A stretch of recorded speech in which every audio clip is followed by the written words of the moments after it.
Hi, I'm Steve Miller, and I have designed this video to familiarize both the novice and the experienced user of the curved needle stitcher with its proper functions, and to also aid you in troubleshooting problems that often arise during everyday use. Once you familiarize yourself with these techniques, you will be able to review them whenever necessary. This educational tool will pay for itself time and time again in saving you unnecessary service calls and breakdown time. Now I would like to familiarize you with the parts that I will be referring to during this video. This is your feed and guide handle, used to adjust the length of your stitch, part number 30-11. This is the shoe guide, part number 30-1. This is the lifter, part number 29-10. This is the needle plate, part number 24-8.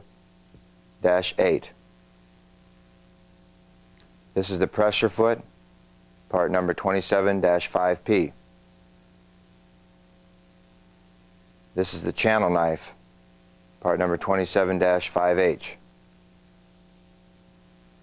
This is the channel knife binding screw, part number 27-305H. This is the awl segment, part number 26-10.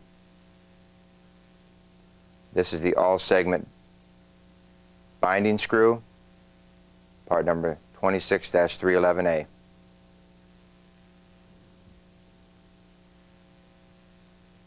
This is the looper, part number 29-5.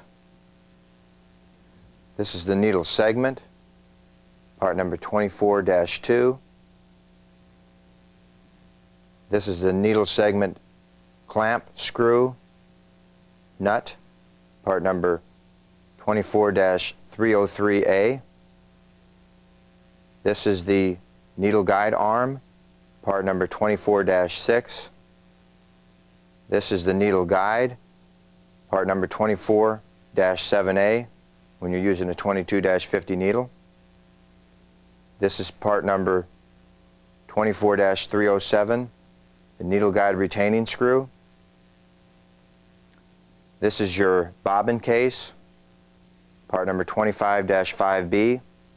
Inside the bobbin case is your bobbin, which is part number 25-6. This is your shuttle, part number 25-4. This is your shuttle ring, part number 22-2A. This is your shuttle case, part number 22-2 or 22-2N.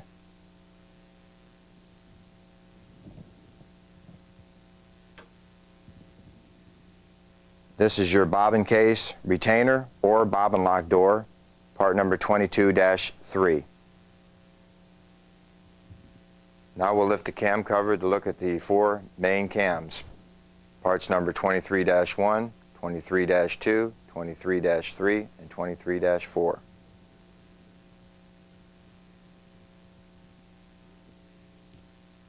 This is your wax pot, part number 31-24. This is your wax stripper adjusting nut, part number 31-324B. And your wax stripper adjusting stud, part number 31-208A. These are your thread tension adjusting discs, parts number 2813 and 2814. This is your thread tension wheel, part number 28-12. This is the auxiliary take-up lever, part number 28-5. This is the thread measure lever, part number 27-18B. This is the thread lock lever, part number 28-11. Thread lock roll, 28-111. And your take-up lever, part number 28-3. Now I would like to go over the proper oiling and cleaning techniques of this machine.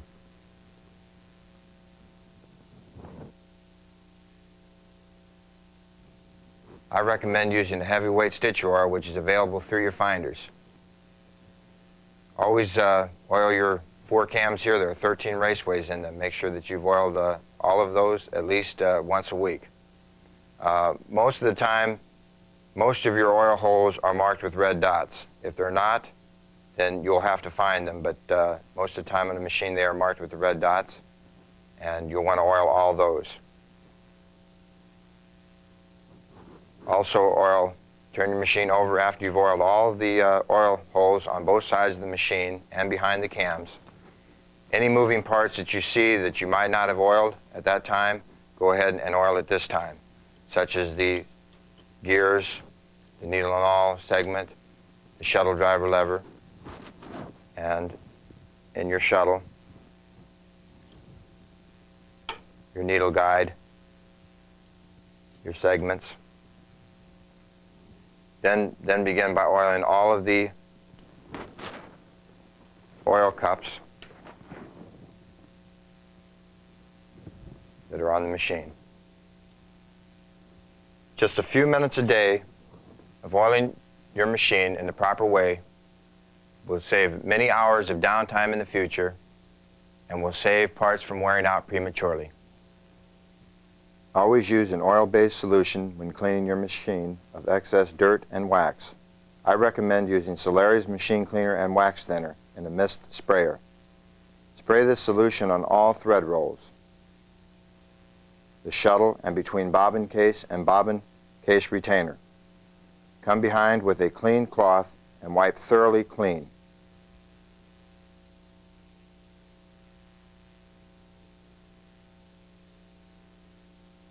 Then oil all parts you have cleaned thoroughly. Clean other parts of the machine in the same manner.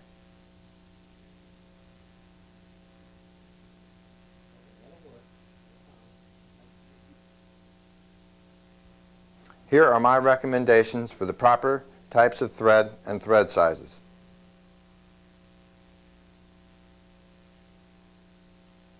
Also, the importance of using the right substance in your wax pot. I recommend using a pure flax thread in your machine for the following reasons. Pure flax or linen thread is easier on the stitcher parts in which the thread passes. Money you may save by using synthetic thread now will soon be lost due to the harshness of this type of thread on stitcher parts. Unlike synthetic thread, flax or linen do not stretch. Synthetic thread stretches during the time the machine is locking the thread, causing uneven lock in the center of the work. Use of flax or linen thread can assure the operator even lock during the stitch at all times. In most shoe repair applications, you will use a 7-cord right twist thread through your machine. The thread spool is normally marked inside. It says this end up, and that's the side you should have upward. Through your bobbin, you should use a 6-cord right twist thread, and it will be marked also. Also available from your finder is a black flax or linen thread, which will save you time in inking or dyeing your stitch after you finish stitching your shoes. Now we will talk about using the right substance in the wax pot.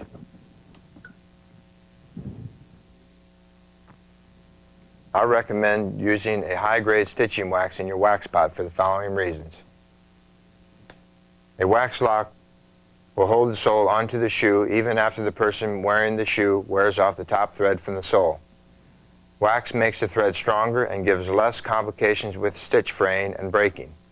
Many thread lubricators without a wax base will be harsher on machine parts that the thread passes through.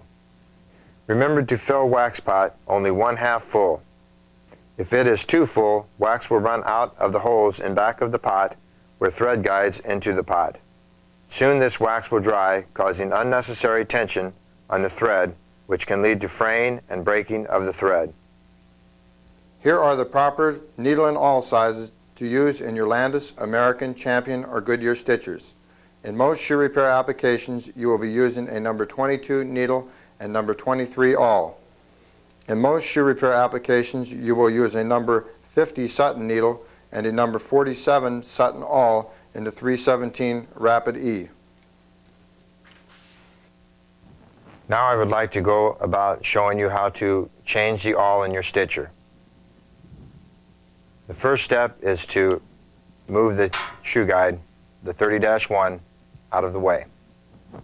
After you've removed the 30-1 out of the way, turn the machine over until the awl comes all the way up. At this point, loosen the awl clamp binding nut. Turn machine backwards until awl segment comes out of the way. Turn the awl sideways and bring out of the needle plate. To put new awl in the stitcher, bring awl sideways through needle plate and bring into place. Turn machine over forward until the awl segment comes up into the awl. Tighten the awl segment binding nut.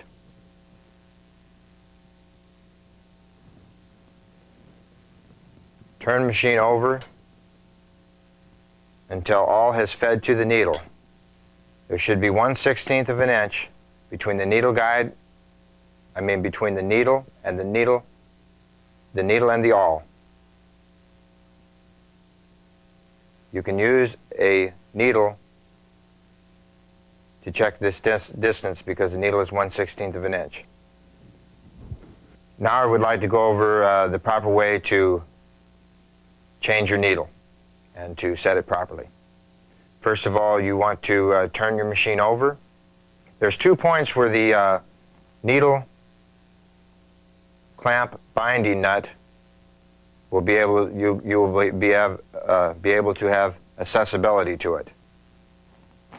The one position is when the needle is coming down but the awl is in the way.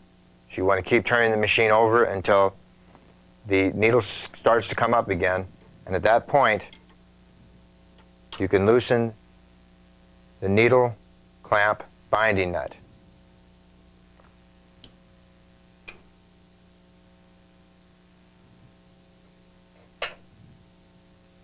Remove the needle with your fingers or with the needle nose pliers, long nose pliers. As I've showed right here, come out sideways with it. Bring the new needle in the same way. Bring it in sideways through the needle plate. Bring it through the needle guide and into the clamp in the back. At this time you want to get a close setting, set it about 3/8 of an inch above the needle plate. This is going to give you a somewhat of a close setting to what the actual setting is going to be. At this point, slowly turn the machine over until the awl, once again, is all the way up. You should have 1/16 of an inch between the needle guide and the barb of the needle, as I'm showing right here. If there is less, you will have to bring the needle down, and if there is more, you will have to bring it up to compensate. At this particular point, I have to bring the needle down just a little to compensate for the fact that there is not 1/16 of an inch there. So I'm going to bring it down just a little here. Bring my position back to where the awl is feeding. As you can see the awl feeding right there, that's the point that you want to check this distance. When the awl is all the way up and feeding, you want 1/16 of an inch between the needle guide and the needle barb, which I have right now, and that's the setting of the needle right there. Now I would like to go over the proper way to thread your stitcher. Earlier we put the 7-cord right twist thread in the thread bracket here. First of all, we'll start it through the 3 holes that are in the thread guide. Now in some stitchers there will only be 1. On the K stitcher here that I'm working with right now has 3. So we'll come up in the front one, down the center, up through the back one. And then we come behind this bar right here. Now we will take the bobbin thread, which we placed on the thread bracket earlier, the 6-cord right twist thread, and thread it up to the wax pot. In between these two discs is a hole that you want to thread it through first, and then up through the hole in the bracket. Some stitchers do not have the discs here, they just have one hole in the bracket. If so, just thread it through the one hole in the bracket. Take the 7-cord thread from the right side and bring it through the right hole in the drip bracket and up behind the wax pot.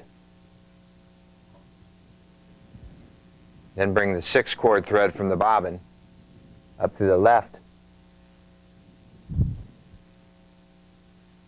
drip bracket hole and up behind the wax pot.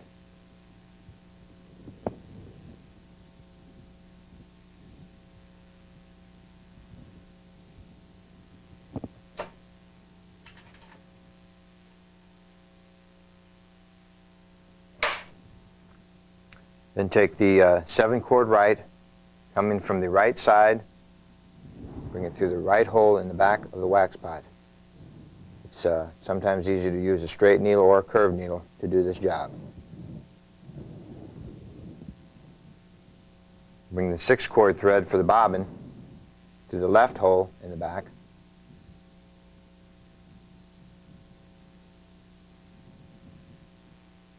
In the same manner. Now we will bring the 7-cord right and the 6-cord right through the 31/624, the thread guide wax pot bracket. First of all, bring the 7-cord thread going through the machine, through the prong on the right side. Bring the thread in from the right going left. And take the 6-cord thread and bring it into the other prong going from the right, coming from the right going left. At this point, it'll be necessary to thread through the wax stripper and the binding nut. This can be done easy with a straight needle of some kind. Hook the thread onto the barb and bring it through.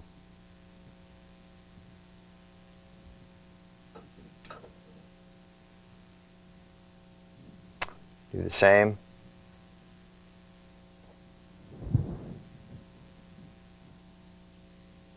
With the 6-cord thread coming out for your bobbin. At this point, make sure that there's no threads are crossed in any way, and pull them slowly as you place the wax pot lid into place so that you don't get any thread trapped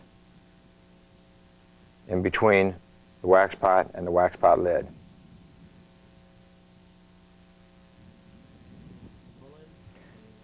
At this point, before we thread the machine the rest of the way, I would like to show you how to change and adjust your wax strippers.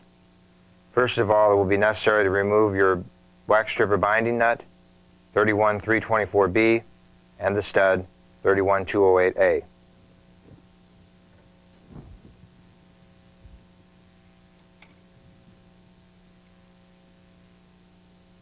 As we remove this, you can take it off, set it to the side, and we can take a straight awl or a straight needle,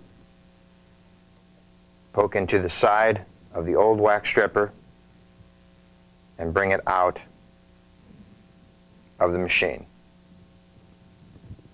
Now we're going to take our new wax stripper and thread it through the hole. It might be necessary to take a straight needle to do this. In a lot of cases, you can push it through by hand. We're going to see if we can't do it by hand, otherwise we're going to take our straight needle.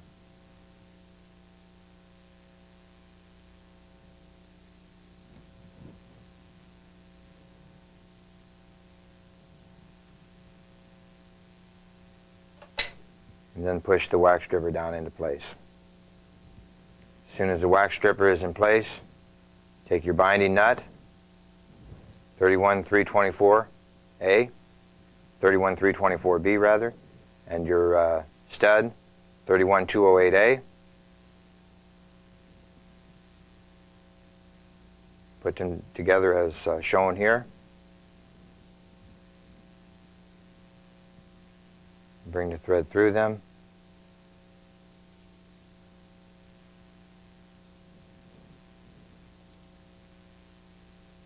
And get the nut started on the threads.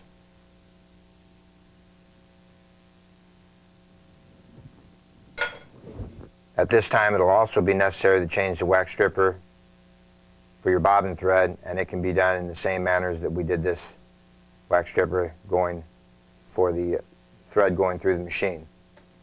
Now that we have changed both wax strippers, it will be time now to adjust the wax stripper, and you will do it in the following manner. You take a 3/4 inch wrench and tighten the 31324B until you cannot pull thread through the wax stripper. Don't go any tighter than that because you'll just compress the wax stripper too tight. Then bring your nut loose until you have just a little bit of tension on the thread.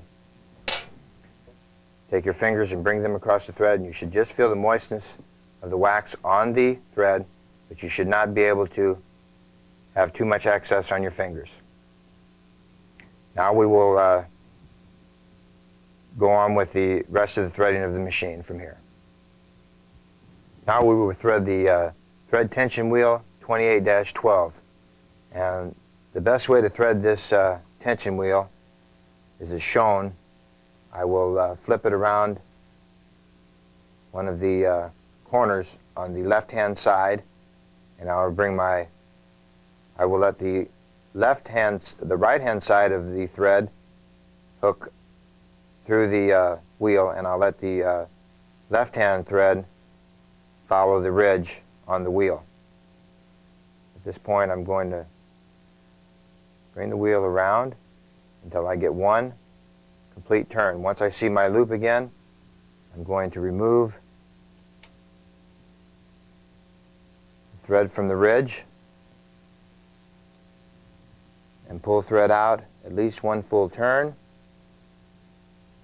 and then loop it again and do the same thing.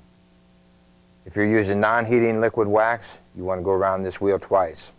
If you're still using hot wax in your machine, then just go around it one time. We're using non-heating liquid wax on this particular machine, so we're going to go around it twice. Once you finish with your revolution and you see your hook again, then bring it off of the ridge one more time and then turn it over at least one full turn. This will keep you from getting any knots in the thread as it turns around there.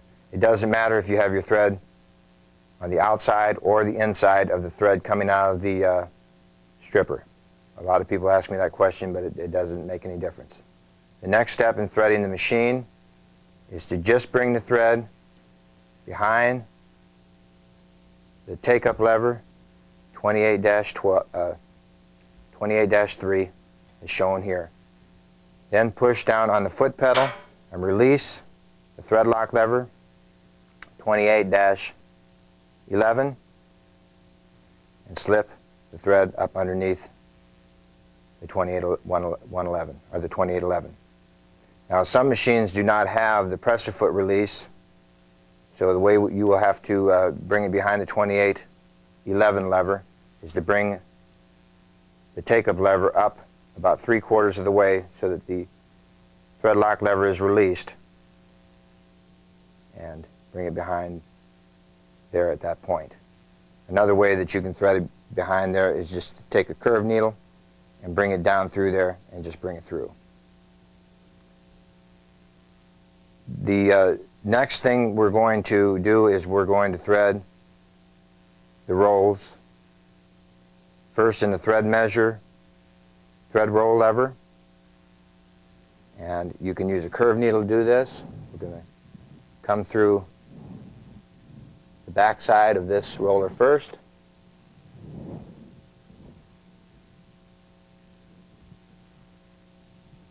And then we're going to come through the front side in the same manner, using your curved needle. Then you need to bring it back through between the 2811 and 111, thread lock lever and roll, as shown. The next step is to thread the auxiliary take-up lever. The way this is done is with the curved needle, bringing it through the back side first, and then the front from underneath.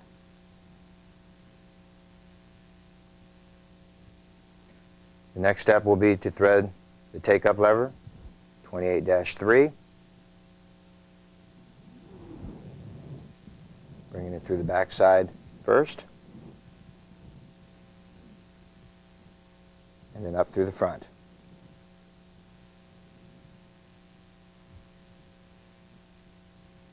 After we finish threading the machine to this point, we want to turn the machine over until the take-up lever is all the way up. At that point, without our foot on the pressure foot or anything, we want to pull the thread through and see how much tension we have on it. If the thread spins around the 2812 without it moving, then get your wax stripper a little bit tighter. If it doesn't want to pull out at all, then you might have adjusted your wax stripper a little bit too tight. After you're finished threading the rolls and checking your wax stripper, adjusting that you have set it right, it's time to thread your machine, your thread through the looper, the 29-5, and the needle plate, 24-8.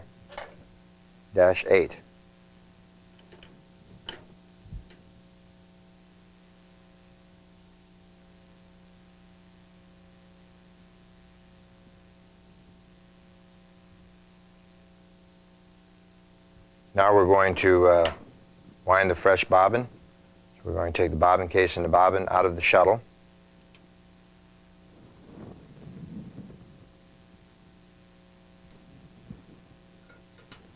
And place the bobbin 25-6 on the bobbin winder.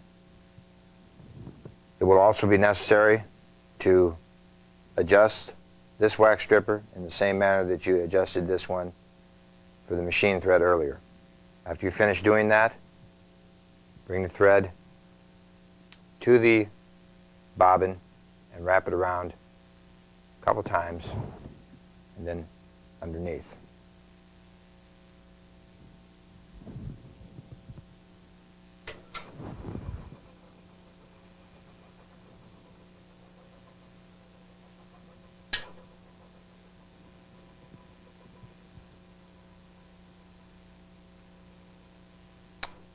Guide the thread up and down as you wind the bobbin so that you get it even all the way across the entire bobbin. Do not overfill the bobbin because it will not work right when you put it into the bobbin case. Make sure that none of the thread is hanging off the side or too high in the middle here.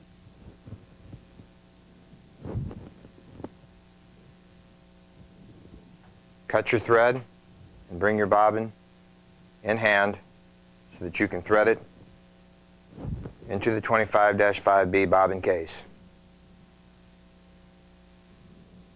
The way this is done is it has to be threaded through the hole inside the bobbin case before you drop the bobbin into the bobbin case. For cold wax machines, this ridge on the bobbin you want it to face upward. For hot wax machines, the flat side should face upwards. We're going to be using, we've been using cold wax, so we're going to have the ridge facing upwards. Slide the bobbin into the bobbin case and thread through the hole as shown and out the top. Pull thread between tension spring as shown.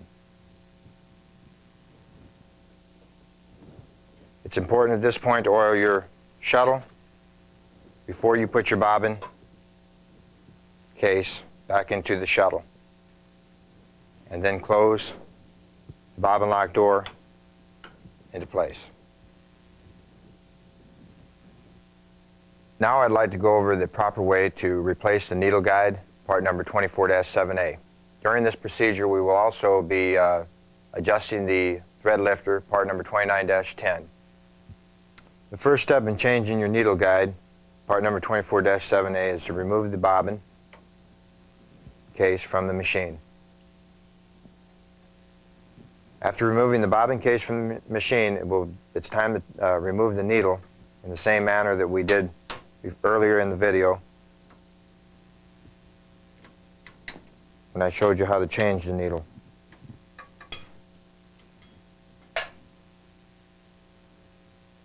Pull the needle out again with your fingers or a long nose pliers and tighten the needle clamp nut so that as you turn the machine over, it will not bind. At this point, it's necessary to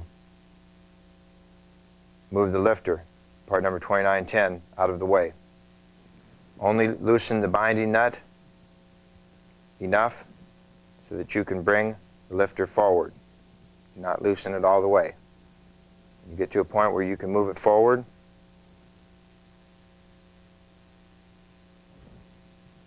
bring the lifter out of the way, turn the machine over until the needle guide is as far forward as possible, as far down as possible. Remove needle guide retaining screw 24-307 with the proper wrench.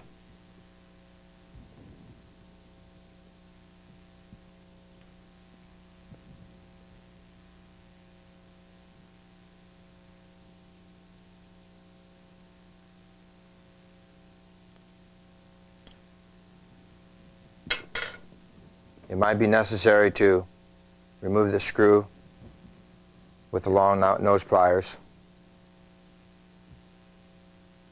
after you've got it completely unthreaded from the needle guide.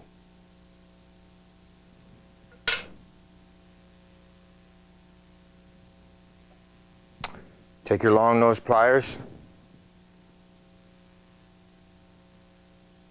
and remove the needle guide from the needle guide holding part number 24-6.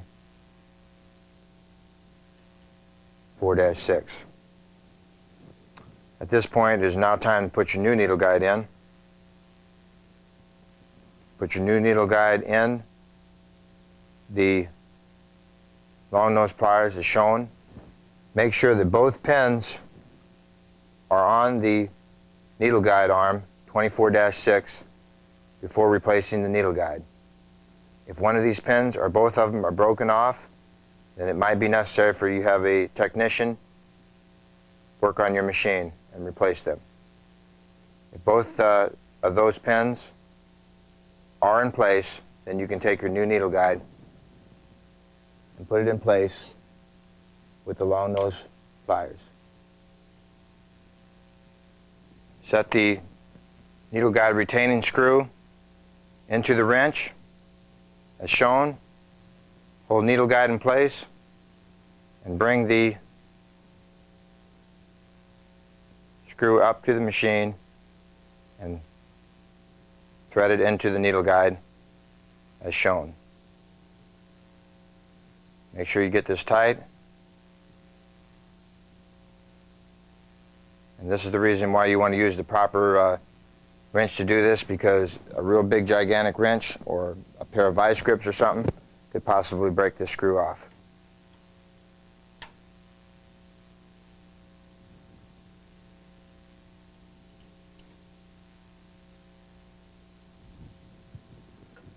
After you're finished replacing your needle guide, it's time to put your needle back into the machine.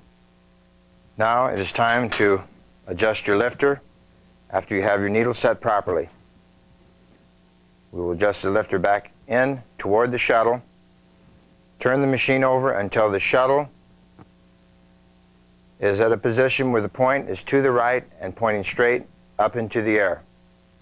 Bring the lifter back down toward the shuttle as close as you can without it touching at this point. Where you don't want it to touch is the very tip end here. You don't want it to touch the shuttle right there where I'm putting my fingernail between this time. You want just a little bit of daylight between there. And then you want to tighten the lifter binding nut. At this point, turn the machine over until the needle goes all the way down and starts to come up again. Make sure that during this procedure, your thread lifter did not move to the left or right. If it did, it would be necessary to loosen this binding nut just a little so that you can tap it the direction that you need to tap it.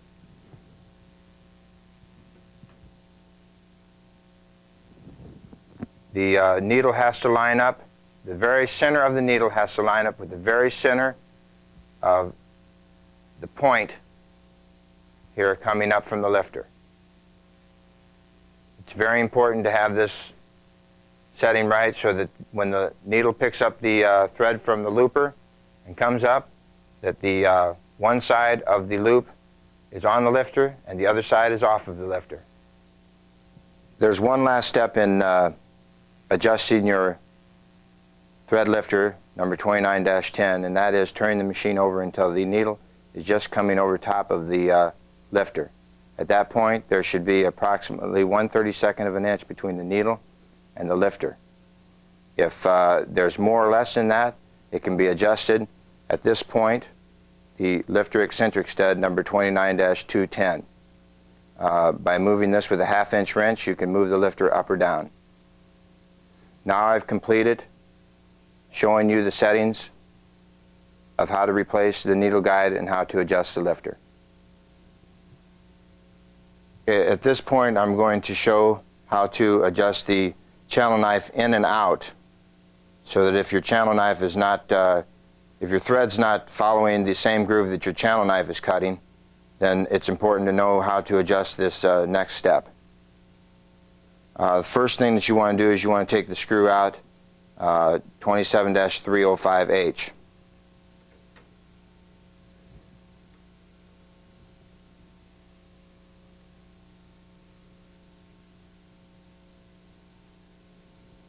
After removing that screw and the front plate, you'll notice that there's a small screw underneath where the channel knife was. If you have to move the channel knife out, then screw the screw out a little bit and try it. Just go a little bit at a time until you get the thread to line up in the channel groove that you're cutting. If you have to go in with the channel knife, then go the opposite direction. After you complete this adjustment with this small screw, then go ahead and put your front plate and your 27-305H and your channel knife number 27-5H back into the machine. Now that you have got the channel knife groove to line up with your thread and that your thread is in the groove, the next step is to make sure that you don't have your channel knife set too deep. I suggest that your channel knife is not set any lower than 3/64 of an inch below your presser foot. If you start getting any lower than that, then when your awl comes up and starts to feed to the left, the channel knife is going to be digging into the leather too deep, and it's going to cause the leather or the work that you're sewing to retard, and the awl might not be able to get the work all the way over to the needle as the needle comes down. This can cause a lot of problems such as needle breakage, your lock on top, and a real short stitch. So be very conservative when you set the channel knife number 27-5H down. And if you're sewing compositions or rubber, always leave your channel knife up. Take this screw 27-5H loose and bring your channel knife level with the bottom of this on composition and rubbers. Always wet your leather and your composition before sewing. Now I'm going to show the operator how to stitch. We're not going to use a shoe because it's going to be a lot easier for you to see underneath a piece of leather and on top of a piece of leather rather than a shoe. So I'm going to use this piece of leather here to show you basically how to hold your work, where to start the stitch and where to end the stitch. First thing I suggest, even on leather or rubber, as I mentioned before, is to take a fine spray mist and wet your sole before you start to stitch. Always start in a position where your awl is ready to come up. As you can see, I'm bringing my awl up and then I'm going to bring it back down so it's flush with the needle plate, 24-8. At that point, I'm going to put my work in the machine, and it's not a bad idea to hold the bottom thread for the first couple stitches so that the auxiliary take-up lever can take hold. If you learn to do this, your first lock will go to the center. After you've sewed a couple stitches, you can go ahead and let go of the bottom thread. But that's an important step to make sure that you take. Always hold your shoe level. Do not hold it down because you're pulling the top out, and there's a lot of problems that can happen there. And number one, your channel knife will not line up, and you're pulling the top out. That's not really a big problem. The problem that most users have is that they like to hold it up because they feel like they're getting, because the top is all that they can see, they feel like they're getting it further into the machine when they hold it up. But as you can see by looking at this piece of leather, they're pulling it out at the bottom as they do that. And this will cause your shoe to look really bad on the welt side when you turn it over.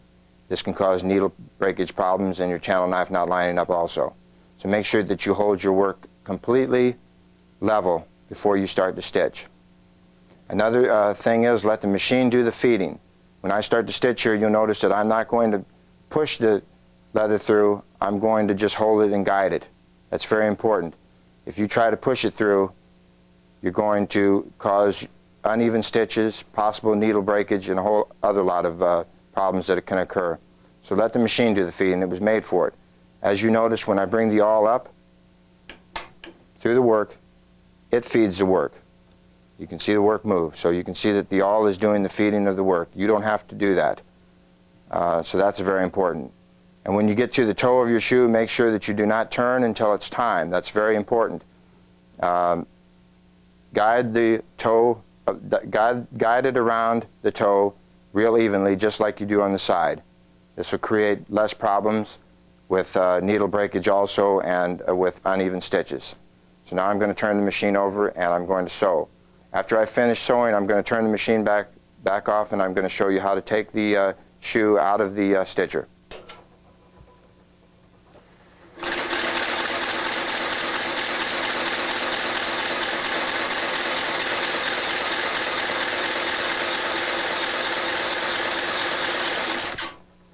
Now, when you get your last stitch, make sure you turn your machine over until your bobbin, until your thread has gone around the shuttle all the way and your lock goes into the leather. At that point, you are finished with the stitch. If you have a machine where the foot pedal for the presser foot releases the tension, you can release it and pull the leather out. If not, bring your take-up lever, number 28-3, all the way up and pull your work out. Now I would like to go over 9 basic troubleshooting techniques. Regardless of your type of problem, complete all 9 steps before attempting to sew. Number 1, change your needle and awl and make sure you get them out of a brand new pack. In most cases, you'll be using the number 2250 needle and the number 2345 all. Go ahead and put them in the machine and use the proper settings as I showed you earlier. Number 2, make sure you have your machine threaded properly. This is very important. So go over the threading diagram as I showed you earlier and make sure that your machine is threaded properly.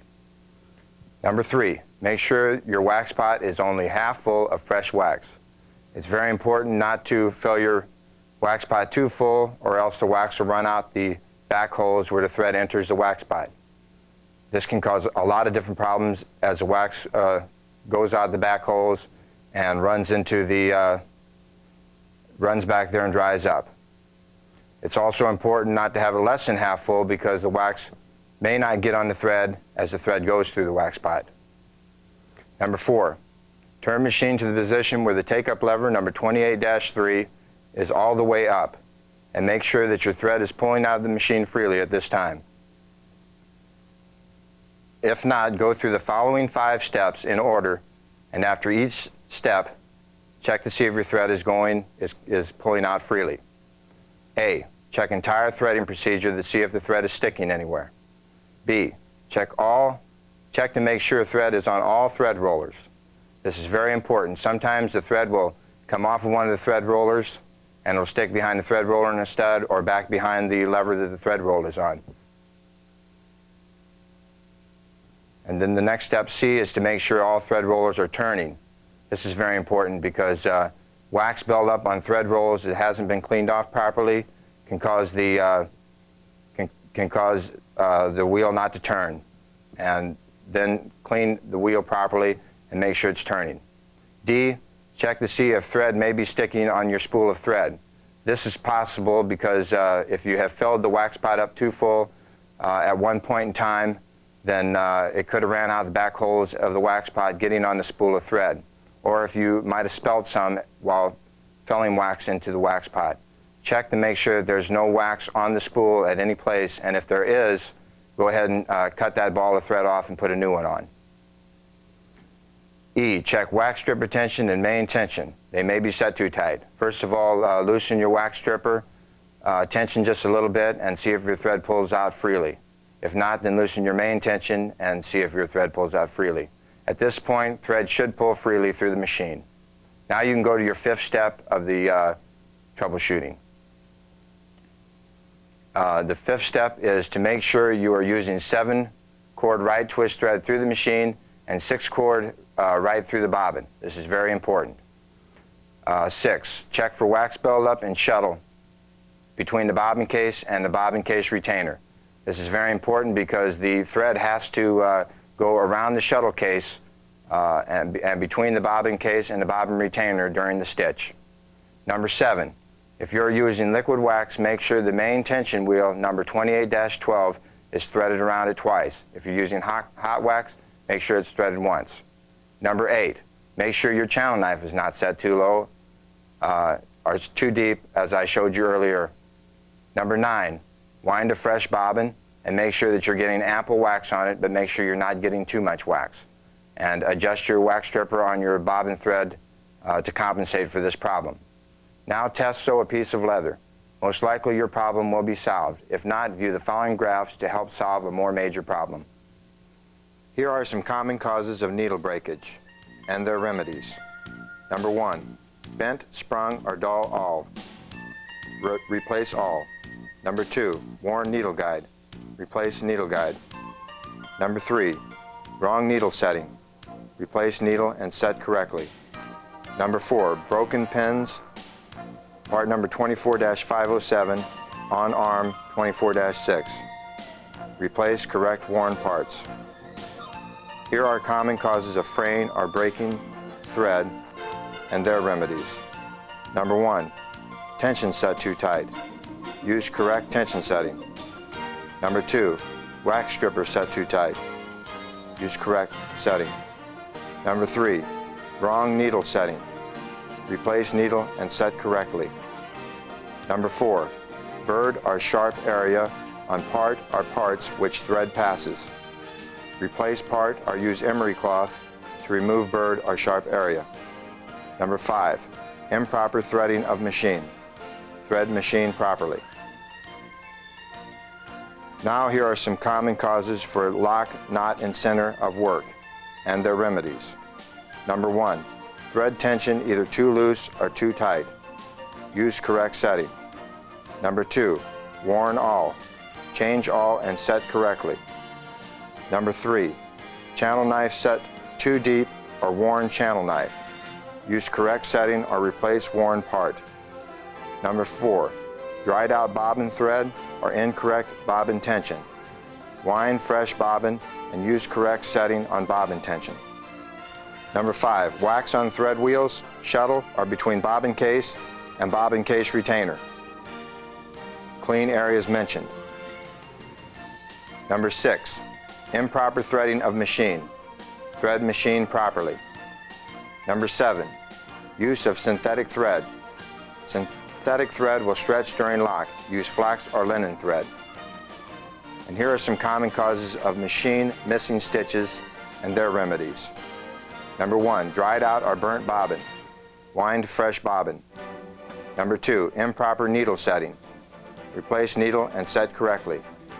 Number 3, improper threading of machine. Thread machine properly.